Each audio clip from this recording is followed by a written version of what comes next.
गांव की उस ठिठुरती सर्द रात में, जहां पड़ोस के घरों से बच्चों के हंसने की आवाजें आ रही थीं, वहीं रामलाल के घर में मौत जैसा सन्नाटा पसरा था।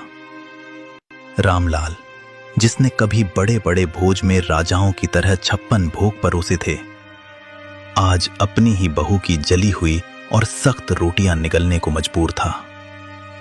किस्मत का खेल देखिए, जिस हाथ ने सबको खिलाया, आज वही हाथ कांप रहे थे।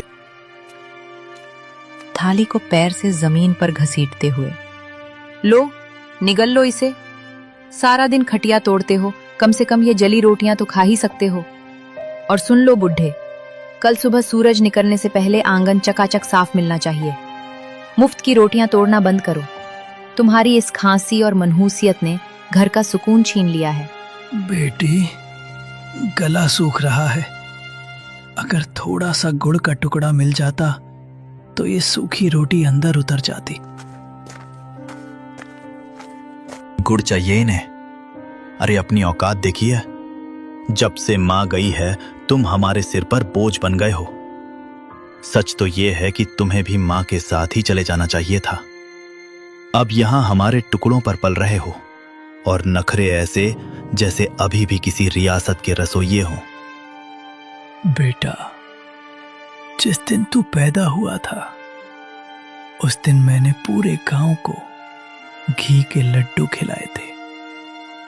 तुझे अपनी हथेलियों पर छांव देकर बड़ा किया।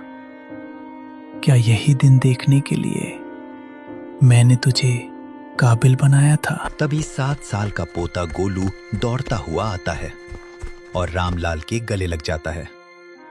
उसकी आंखों में गुस्सा और दुख दोनों हैं। पापा, आप दादाजी को ऐसे क्यों बोल रहे हो?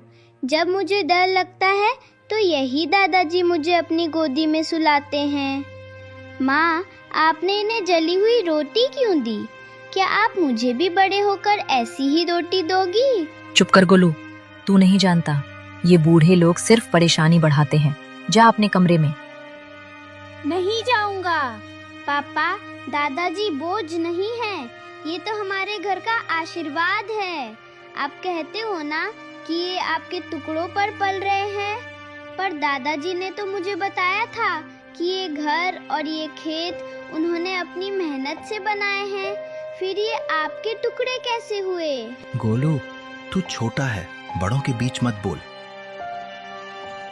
रामलाल का दर्द तो फिर भी खुले आसमान के नीचे था, जिसे हवाएं सहला देती थीं। पर नेकी राम की सिसकियां उन 4 दीवारों के पीछे दम तोड़ रही थीं, जिन्हें उसने खुद अपने पसीने से सींचा था। उसका बेटा पवन और बहू शीला ने उसे घर के पीछे एक ऐसे स्टोर रूम में फेंक दिया था, जहां कबाड़ और मकड़ी के जालों के सिवा कुछ न था। उस अंधेरी कोठरी में नेकी राम का वजूद भी उस पुराने सामान जैसा हो गया था, जिसे अब कोई छूना नहीं चाहता। शीला, उफ, कितनी सड़ांध और बदबू आती है इस काल कोठरी से। पवन, कल इस बुढ़े के बर्तन एकदम अलग कर देना। मेरे बच्चों को सख्त हिदायत है कि इनके हाथ का छुआ पानी भी ना पिएं, कहीं कोई बीमारी ना लग जाए।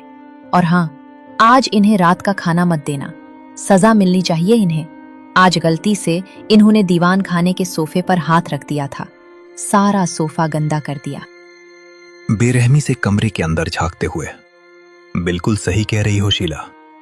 पिताजी, आपकी वो पुरानी डायरी और वो टूटा हुआ चश्मा मैंने आज सुबह ही कूड़े के ढेर में फेंक दिया है। अब आपको पढ़ने लिखने की क्या जरूरत? आप बस इस अंधेरे कोने में पड़े रहिए और अपनी मौत का इंतजार कीजिए। हमारी जिंदगी में दखल देना बंद कर दो। बेटा पवन, अपनी जवानी की एक एक पाई जोड़कर मैंने ये आलीशान घर बनाया था, ताकि तू और तेरे बच्चे सुकून से रह सकें। आज उसी घर का एक कोना मुझे नसीब नहीं।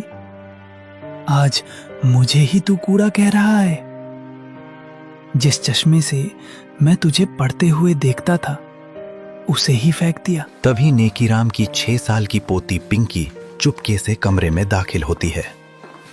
उसके हाथ में एक छोटी सी पानी की बोतल और अपनी टिफिन से बची